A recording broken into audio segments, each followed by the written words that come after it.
출애굽기 2장 1절에서 10절까지입니다. 우리 다 같이 천천히 다 같이 읽겠습니다. 시작.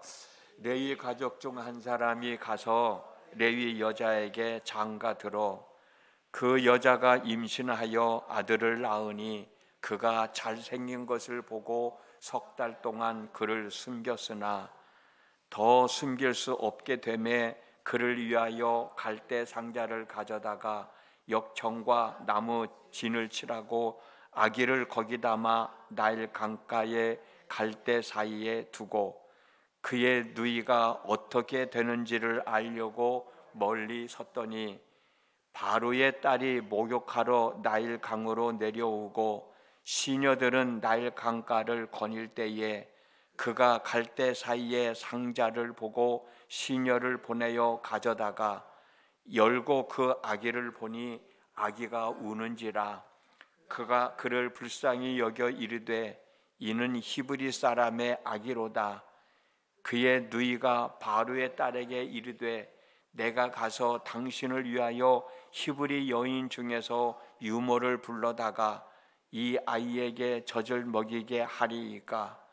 바로의 딸이 그에게 이르되 가라 하매 그 소녀가 가서 그 아기의 어머니를 불러오니 바로의 딸이 그에게 이르되 이 아기를 데려다가 나를 위하여 젖을 먹이라.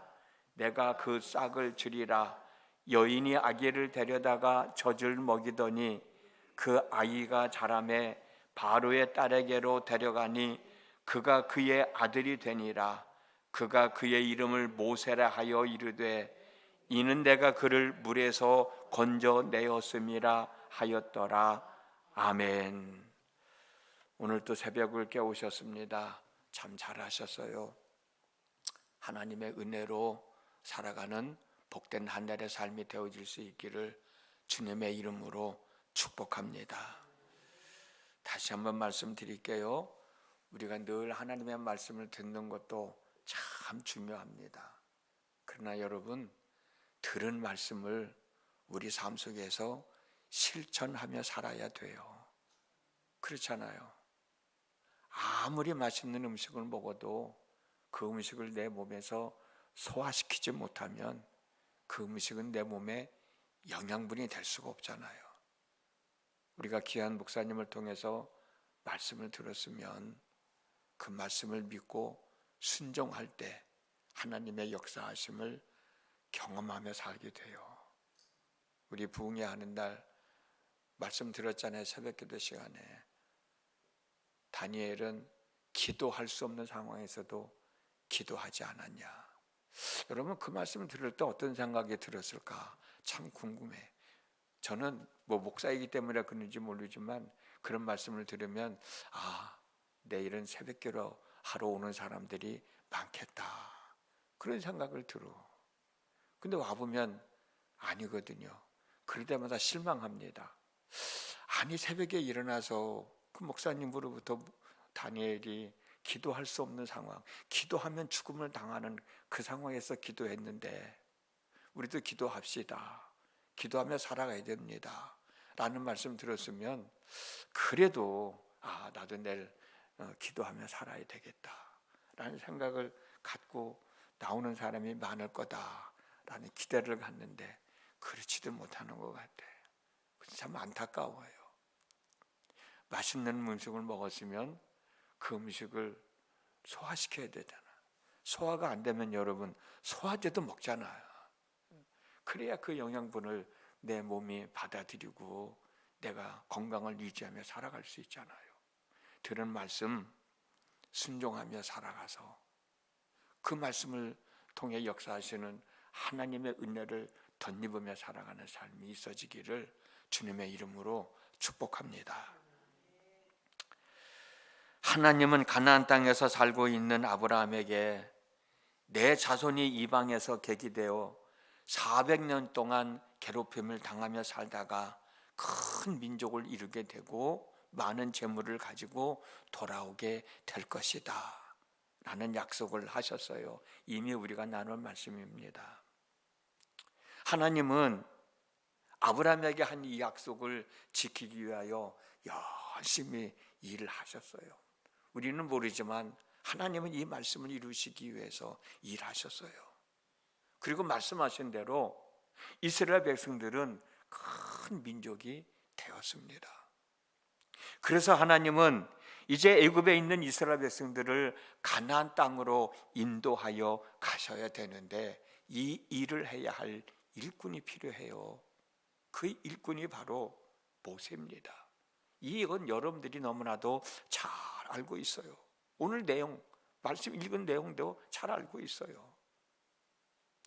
출애굽기 2장 1절에 레위 가족 중 한 사람이 가서 레위 여자에게 장가 들었다라는 말씀이 있어요. 이 말씀 우리가 읽었습니다. 본문의 말씀이요. 레위 가족 중 한 사람은 모세의 아버지 아므람이고 레위 여자는 모세의 어머니 요게벳입니다. 그러므로 모세는 레위 사람 아므람과 요게벳 사이에서 태어난 히브리 사람이에요. 이스라엘 사람입니다. 그런데 여러분들도 이미 다 잘 알고 있듯이 모세가 태어날 때는 남자아이들은 다 죽임을 당하는 때예요. 그때 모세가 태어났으니까 모세도 죽음을 당해야 됩니다. 근데 모세는 죽음을 당하지 않고 살아나고 있잖아요. 살아남았잖아요. 그 살아남게 된 동기가 무엇 때문이었을까? 여러 가지가 있겠지만 그 중에 하나는 하나님을 향한 온전한 믿음을 가지고 있는 모세의 어머니 요게벳 때문이었을 것이다.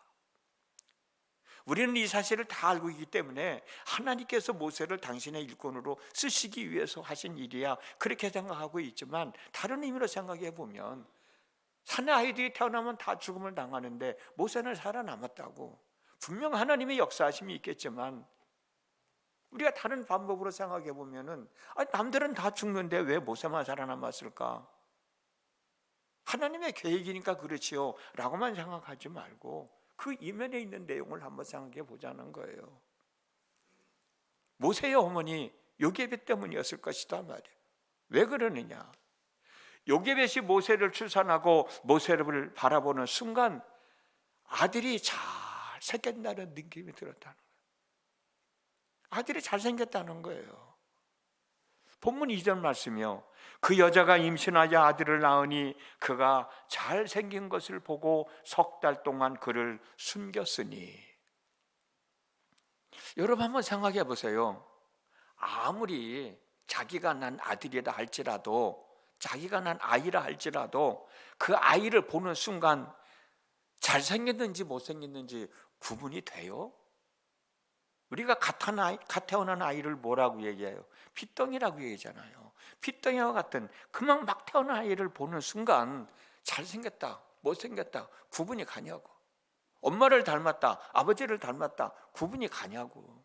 그래도 어느 정도 커가면서 아이 보면 제가 엄마 닮았네, 뭐 아빠 닮았네, 잘생겼네, 못생겼네 라고 하는 것을 판단하게 되지 태어나는 그 순간에 보고 내 아들이 잘생겼다라는 생각이 날까? 그렇게 보였을까? 그러지 않았을 거예요. 어쩌면 요게벳이 갓 태어난 아들 모세를 보는 순간 잘생겼다라는 생각은 그 아이를 보는 순간 하나님께서 이 아이를 통하여 큰 일을 이루실 것이다 라는 생각으로 우리가 받아들이면 어떨까? 그렇게 이해할 수 있지 않겠어요? 태어난 아이를 보면서 잘생겼다라고 하는 뜻을 그 아이를 보는 순간 하나님께서 저 아이를 통해서 큰 일을 행하실 것 같다 라는 생각으로 받아들였을까? 받아들이자 말이에요. 하나님께서 자기 아들을 통하여 큰 일을 하실 것 같은데 이 아이를 죽게 할 수 없지 않느냐. 내가 죽음을 당한다 하더라도 이 아이를 키워야 되겠다. 그래서 석 달 동안 숨겨서 키웠던 거다 말이에요. 그런데 마냥 키울 수 없으니까 아이가 점점 커가면서 울음소리도 나고 기어다니기도 하고 그러다 보면 사람들에게 알려지게 될 것인데 내가 내 집에서 키울 수 없으니까 본문 3절 말씀대로 아이를 위하여 갈대 상자를 가져다가 역청과 나무지를 칠하고 아이를 그 아이에 담아서 거기에 담아서 나일강으로 떠내내려 보낸 것 아니냐. 우리가 이렇게 이 말씀을 좀 이해해 보자 말이죠. 이 모습을 미리암이 보고 있었다고 하는 거예요. 미리암은 누구예요? 모세의 누나잖아요. 여기서 생각해 볼 내용이 미리암입니다. 이때 미리암의 나이가 몇 살이 되었을까? 모세가 갓 태어나서 3개월 됐으니까 미리암의 나이가 몇 살이 됐을까? 우리가 정확하게 알 수 없지만 어린 나이인 것은 분명해요. 이 어린 나이에 미리암이 남자아이가 태어나면 죽음을 당한다는 상황을 알았을까 몰랐을까? 성경에는 나와 있지 않지만 본문의 말씀을 정황상으로 살펴본다고 하면 미리암도 알고 있었을 거야. 비록 어린 나이지만 남자아이가 태어나면 죽음을 당한다는 상황을 알고 있었을 것이다. 그러면 여러분, 어린 아이인데 사람들에게 우리 엄마가 아들을 낳았다는 말 할 수 있었지 않았을까? 근데 했다는 말은 기록이 없어요. 분명히 어린 아이가 우리 엄마가 아들을 낳아서 아들을 키우고 있다는 걸 사람들에게 이야기할 수 있었을 텐데, 아이를 낳았다는 얘기도 할 수 있었을 것이고, 우리 엄마 아버지가 남자아이를 숨어서 키우고 있다는 얘기도 할 수 있었을 것 같은데 하지 않았다는 거예요. 더 중요한 것은 어린아이를 갈대 상자에 담아 나일강에 보낼 때 갈대 상자를 쫓아가면서 지켜보았고, 애굽의 공주가 데려간 사실을 알고 자기 어머니를 유모로 소개시켜 주었다. 미리암이 어떻게 이런 행동을 할 수 있었을까 말이에요. 저는 어머니 요게벳의 신앙 교육 때문이었다고 생각을 해요. 출애굽기 2장 11절을 보면 모세가 장성한 후에 많은 세월이 지났죠.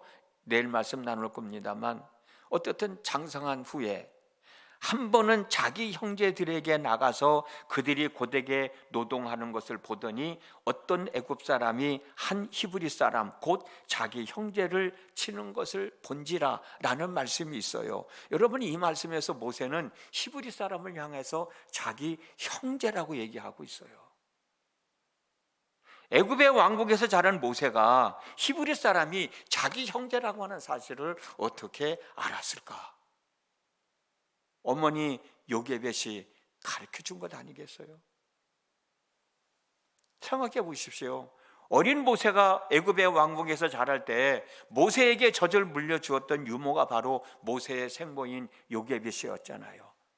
요게벳은 모세에게 너는 애굽의 공주의 아들이지만 너는 물론이고 애굽에서 노예 생활을 하고 있는 사람들은 하나님으로부터 선택받은 하나님의 백성들이다 라고 하는 것을 가르쳐주지 않았겠냐고. 이와 같은 어머니의 교육을 받으면서 자란 모세는 히브리서 11장 24절에서 26절을 보면 믿음으로 커가면서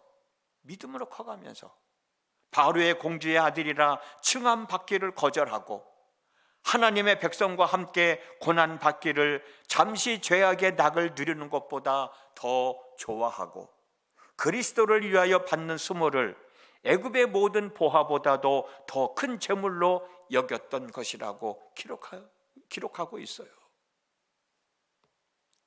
모세에게 신앙 교육을 시켰던 요게벳이 딸인 미리암에게는 신앙 교육을 시키지 않았겠냐고.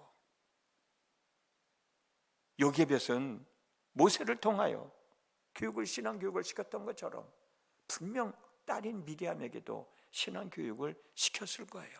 그 어린 나이에 어머니로부터 받은 교육이 있기 때문에 엄마가 아들을 낳았다는 말도 숨겨줬을 것이고, 엄마 아버지가 남자아이 내 동생을 숨어서 키우고 있다는 사실도 숨어서 말을 하지 않았을 것이고, 끝까지 동생을 따라가면서 그 동생이 공주에게 데려가는 걸 보고 유모를 자기 엄마를 소개시켜 줬을 것이고,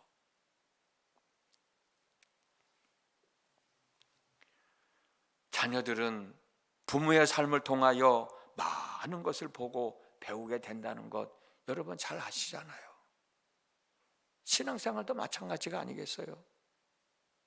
여러분들은 가정에서 자녀들이 배우고 익혀야 할 것들을 잘 행하며 살아가고 있는지, 우리 자녀들이 하나님의 사람으로서의 삶을 살아갈 수 있도록 내가 하나님의 사람이다, 내가 예수를 믿는 사람이다 라는 것을 자랑스럽게 여기며 하나님의 사람으로서의 삶을 살아갈 수 있는 본을 보여주고 있는지, 이 요괴벳을 통해서, 모세의 가정을 통해서 한 번쯤 되돌아봤으면 좋겠다라는 생각을 해요.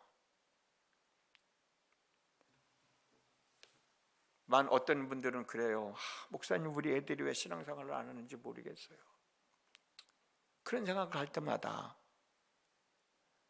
아이들에게 본을 보이는 신앙생활의 삶의 모습을 보여주었을까?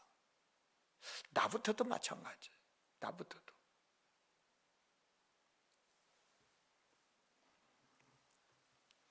내가 어떻게 살아가냐에 따라서 그 모습을 우리 아이들이 보고 있잖아요. 내가 신앙생활하는 모습을 우리 아이들이 보고 있잖아요. 정말 아이들에게 본을 보이는 삶을 살았다면 이런 상황에서는 우리 엄마 아버지가 이렇게 해서, 그걸 생각하면서 극복해낼 거 아니에요. 이럴 때 우리 엄마는 기도했어, 이럴 때 우리 아버지는 기도했어, 이럴 때 우리 아버지는 말씀을 읽으셔서, 이럴 때 우리 아버지는 찬송을 부르셨어, 이럴 때 우리 아버지는 이렇게 했어, 이렇게 했어. 그것을 아이들이 보고 나도 그렇게 해야지, 나도 그렇게 해야지. 미디암이 어린 나이였지만 엄마 아버지가 왜 아들을 숨겨야 했는지를 가르쳐줬을 것이고, 그것을 마음에 간직하고 있던 어린 미디암은 끝까지 엄마 아버지의 신앙을 따라서 모세가 석 달 동안 자랄 수 있도록 도와주는 역할을 하지 않았을까? 바울은 디모데후서 1장 5절에서 디모데에게 이런 얘기를 해요. 너에게 거짓이 없는 믿음이 있게 된 것은 너의 외할머니 로이스와 너의 어머니 유니게 속에 있던 믿음이 내게 있기 때문이다. 참 이 말씀이 은혜가 되잖아요. 내 아이들이 믿음이 없다고 아이들에게만 뭐라 할 것이 아니라 내 믿음이 그거밖에 안 됐나? 한 번쯤 생각해 보면